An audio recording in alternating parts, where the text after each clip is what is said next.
porque el tema de este tipo de denuncias de violencia de género, de violencia intrafamiliar, de abusos incluso, es muy delicado porque de la gran cantidad de casos que hay, son muy pocos los que llegan a denunciarse y si además, y muy pocos llegan a condena, si una no condena se toma como una falsa denuncia, se estaría penalizando el hecho de denunciar delitos o situaciones que muchas veces son muy difíciles de probar. Entonces a veces las denuncias no pueden probarse, pero no necesariamente significan que son falsas. Digamos, es un tema muy complejo, muy delicado y tenía muchas ganas de conversar con Mariana Carvajal, es periodista, es referente de temas de género, porque me interesa que ella nos ayude a pensar, a ver cómo es el tema, cómo manejarlo y poder tener una opinión certera sobre este tipo de situaciones. Mariana, buen día, gracias por atendernos. ¿Qué tal? Buen día, ¿cómo estás? Muy bien, muy bien. Bueno, te convocamos por tu experiencia en la cobertura de este tipo de temas de género, para ver que nos expliques un poco dónde estamos parados en esta discusión que quedó en los medios en el último tiempo, donde pareciera ser como que hay, bueno, de hecho se ha denunciado así, una mafia de las denuncias falsas y esto le quita crédito a un montón de denuncias que son genuinas, pero que son difíciles de probar. A ver, vamos por partes. Lo de la mafia de denuncias falsas, eso hay una denuncia en la justicia y no hay nada probado. Habrá Okay. que ver qué es lo que se determina, ¿no? Me parece un poco exagerado. Uh-huh. Vamos por partes. La mayoría de las situaciones de violencia de género, de abuso sexual, no llegan a la justicia ni llegan a la condena. Seguramente todos ustedes conocen a su alrededor alguna mujer que fue víctima de violencia de género, que ni llegó a denunciar o que llegó a denunciar y después la justicia no hizo nada, que no tenía los recursos para litigar o para seguir adelante con un trámite judicial que es costoso, que te lleva un montón de tiempo, mismo casos de abuso sexual, ¿no? Entonces, hay que pensar que en general la mayoría de estos casos quedan impunes porque no llegan a la justicia y esto es lo que marcan las encuestas de victimización. Son delitos o situaciones poco denunciadas.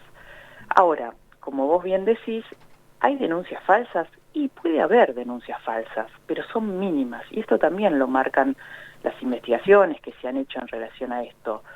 Son mínimas. Y por otro lado, que un hecho no se pruebe no significa que no sea real. Lo que pasa que para situaciones como violencia de género o abuso sexual, bueno, muchas veces los abusos sexuales en las infancias, quienes estén escuchando del otro lado, que hayan vivido esas situaciones, ocurren sin testigos, ¿no? En general en el ámbito intrafamiliar, con gente muy cercana, y por ahí la justicia no tiene los recursos probatorios para confirmar que el hecho ocurrió. Eso no significa que no haya ocurrido, ¿no? Porque también hay que decir esto, que un hecho no llegue a condena no signifique que Qué sea falso, falso. claro. Claro, de hecho en estos días han circulado algunas estadísticas que hablan de cada 1000 hechos de abuso sexual, llegan a la justicia 100 y uno solo llega a condena. Eso no significa que los 999 de la estadística no hayan sido reales. Lo que pasa que, bueno, hay ciertas exigencias probatorias en el sistema penal que muchas veces, como estos hechos ocurrieron en la infancia, como decía yo, sin testigos, y quien lo denuncia por ahí pasó bastante tiempo, cuesta probarlo. Entonces, ahora, ¿qué pasa? Yo acá creo que lo grave es que hay dos proyectos, uno en la Cámara de Senadores, que es de Carolina Lozada, que ya tiene dictamen de comisiones y podría ser tratado en el recinto, y otro de Leila Lemoine, que lo que quieren es agravar las falsas denuncias en los casos solamente de violencia de género y situaciones de abuso sexual o que involucren a niñeces. Hoy la falsa denuncia, ¿es un delito? Sí, es un delito, está previsto en el Código Penal, para cualquier hecho, si vos denunciás, no sé, falsamente que te secuestraron, y después se prueba, porque tiene que haber una prueba, o sea, tiene que haber otro juicio contra la persona que hizo la falsa denuncia, no es porque no se probó solamente, bueno, ya está previsto en el Código Penal ciertas penalidades, ¿no? Condena, un tiempo de condena. Ahora, ¿por qué entonces agravar solo en los hechos de violencia de género y de abuso sexual? Entonces, uno piensa, lo que se quiere es desalentar las que denuncias. estos hechos se denuncian, porque si son mínimos, si las estadísticas muestran que es mínimamente los casos de falsa denuncia, hay más falsas denuncias por otros delitos que por esto. ¿Por qué hay una intencionalidad de amedrentar sobre todo son mujeres, ¿no? Las víctimas de violencia de género y de abuso sexual también, y las niñas? ¿Por qué y niños? ¿Por qué desalentar esa denuncia? En todo caso, el foco hay que ponerlo en la justicia, que la justicia rápidamente pueda determinar si esa denuncia fue falsa o es real y se debe investigar. ¿Por qué la justicia demora 10 años o más en un caso? ¿Por qué las causas llevan tanto tiempo en la justicia? Yo pondría el foco en la justicia. ¿Qué le pasa a la justicia? No tiene los elementos, no quiere, descree, reproduce los mitos en torno a que las mujeres o los niños o las niñas inventan estos casos para perjudicar, o sea, a un progenitor o en un juicio de divorcio muy conflictivo. Bueno, entonces que la justicia tenga las herramientas, tiene las herramientas. Lo que pasa es que sabemos que la justicia no funciona bien. Entonces me parece que hay que poner más el foco en eso y no en buscar la penalización de mujeres que hoy por hoy no encuentran respuestas en la justicia, y que el hecho que no se pruebe no significa que no haya sido. Claro, que no haya existido el hecho gravoso. Claro, te voy a dar otro dato, sí. Porque se habla de falsas denuncias como una tendencia. Se toma un caso, habrá que ver si este caso realmente es así, no lo sabemos, quizás no lo sepamos nunca, porque este chico que salió a hablar ahora, antes había sostenido un montón de cosas sobre su padre en distintas instancias. Entonces, por ahí no sabemos nunca cuál es la verdad, ¿no? Lamentablemente, porque la justicia debería haber actuado antes. Pasaron 10 años de este hecho, estos chicos empezaron a ser entraron a la justicia prontamente cuando tenían 3, 5, 6 años, ¿no? Entonces, ¿sabremos realmente lo que pasó? No lo sé, sinceramente no lo sé. Pero no podemos tomar un hecho, un caso, para legislar sobre todos los casos, ¿no? Entonces, me parece que ahí está el error, que sí, hubo una repercusión enorme en la justicia, entonces uno piensa que hay un montón de casos. No, se habló del mismo caso. Y mientras tanto, cuando uno ve las cifras de femicidio, por ejemplo, solo entre el 17 y el 20% de las víctimas de femicidio habían denunciado previamente al agresor. Y uno sabe que estos hechos no ocurren de un día para el otro, ¿no? No es que el femicida se levantó un día y la mató, sino que hubo es una violencia de larga data.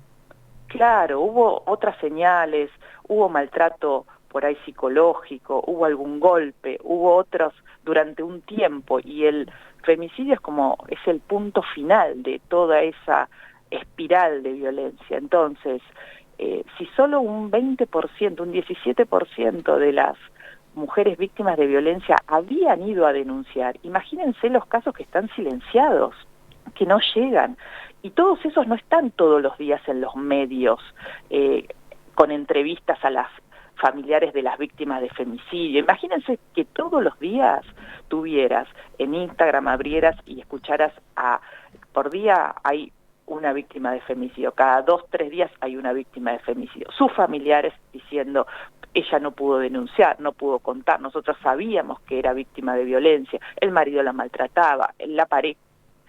Estaríamos diciendo, está lleno de femicidas, pero bueno, como hubo fuertemente una campaña mediática en estos días, creemos que hay un montón de denuncias falsas, ¿no? Esa es la sensación que nos queda, es una sensación, pero lo cierto es que no es tan así. Igual la sensación, y es peligroso este tipo de proyectos porque van a amedrentar a las mujeres cuando tengan la sospecha, y a veces en los casos de abuso sexual en las infancias, bueno, una mujer, una mamá, puede tener la sospecha, y para eso está la justicia, para que determine si esa sospecha que tiene frente a un relato, unos dibujos, ciertos indicios que un niño o una niña pone de manifiesto, que podría ser compatible con un hecho de abuso sexual, bueno, la justicia tiene sus peritos, tiene sus propios mecanismos para poder determinar si ese hecho fue real, y debería hacerlo prontamente para que no haya familias, varones, mujeres, involucrados en causas judiciales durante décadas. Sí, y además tenemos, yo mientras hablabas pensaba, por un lado tenemos esto, ¿no? Que digamos las sospechas de las falsas denuncias y de casos inventados que si así fueran, digamos, por supuesto perjudican la situación individual, en este caso, por ejemplo, del papá del médico Pablo Guisoni. Pero también tenemos una justicia que en muchos de los casos de sospecha de abuso, por ejemplo, ordena revincularse con el supuesto agresor. Entonces, conviven estas dos cuestiones donde lo que unifica es esto que vos decías, ¿no? Una justicia que evidentemente no funciona como debería funcionar.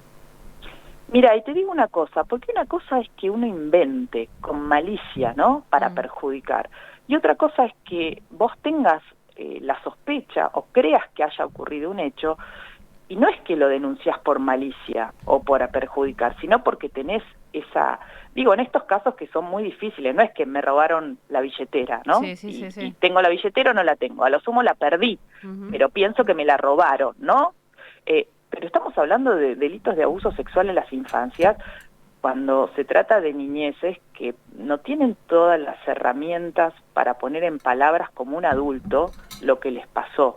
Y muchas veces el propio abusador utiliza mecanismos de amedrentamiento, de amenaza, que le va a pasar algo grave a tu familiar, a tu mamá, y eso hace que se silencie, o el mismo trauma generado por la violencia hace silenciar esa situación que no se expresa sino con indicios. Entonces no es tan fácil. No digo que este caso sea esta situación, ¿no? En este caso yo no sé qué pasó finalmente. No, Mariana, te hago una consulta. Buen día, Albino es mi nombre. Buen día. En este caso, independientemente de las particularidades que tiene, yo creo que hubo alguna utilización de tipo política, digamos, por alguna militancia que tenía, en este caso la madre y demás, y bueno, después fue llamativo la aparición del chico diciendo todo lo que dijo algunos años después. Pero en términos generales, y más allá de este caso, te hago una consulta porque se debatió mucho en la reformulación de las sociedades y cómo nos manejamos y desenvolvemos en diferentes ámbitos que son importantes para que vivamos de la mejor manera y convivamos de la mejor manera en sociedad. La ley Micaela, que se aplicó en general, entre otros lugares, en el ámbito del Poder Judicial, ¿generó conciencia para que haya alguna perspectiva de género en el tratamiento de este tipo de causas? Porque es cierto lo que vos decís, no necesariamente el hecho de que no se haya producido un caso en particular supone que quien lo denunció tiene real malicia de afectar al otro, sino que por ahí es una sospecha y solo por eso lo hizo. ¿La justicia está preparada? ¿Tiene esa mirada? ¿Cómo funcionó la ley Micaela en ese sentido?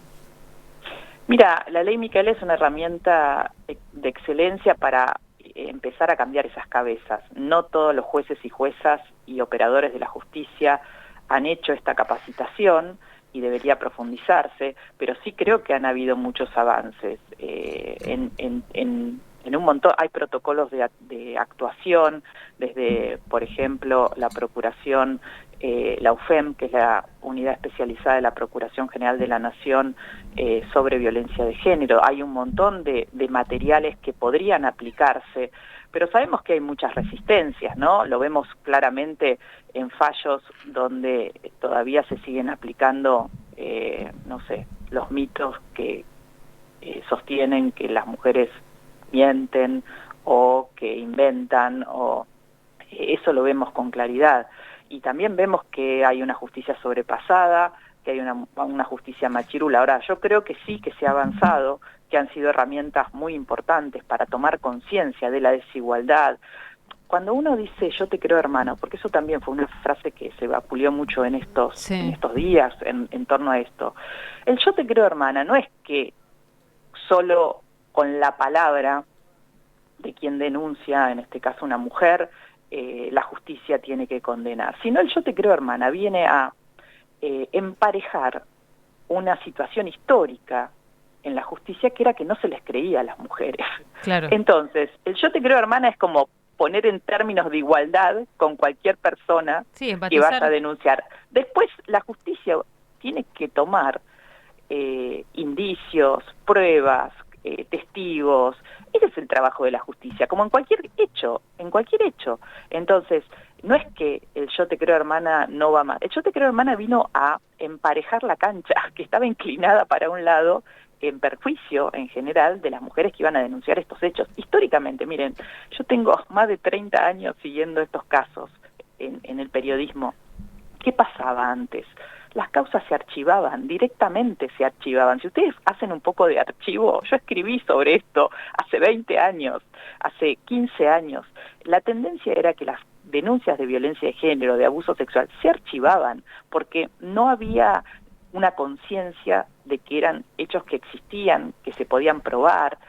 Se descreía de la palabra de la mujer. Sí, y no solo eso, eran delitos del ámbito privado, digamos, donde... Incluso. Claro, no tenemos que meternos porque eso es cuestión del hogar. De la pareja, claro. De la pareja. El Estado no tenía que intervenir, ¿no? Entonces, fíjense todo lo que se cambió desde... Por supuesto, no son cambios de un día para el otro, ¿eh? No es que esto es tan fácil de cambiar, porque justamente hay una resistencia, es una cuestión cultural instalada. Por eso cuando hablamos de la violencia de género, tiene que ver con el caldo de cultivo en la sociedad que hace que haya varones mayormente, que algunos, no todos, que crean que las mujeres son parte de su propiedad y por eso les pegan o las maltratan o pretenden disciplinarlas en ese sentido, y eso es el marco cultural que hay que desarmar. Por eso se habla de la educación sexual integral para trabajar desde las primeras infancias, y esto no es, como se quiere señalar, una ideología de género, ¿no? Es solamente emparejar la cancha de una desigualdad histórica en la cual mujeres y diversidades han crecido. Y te voy a dar como más perspectiva para pensar este tema.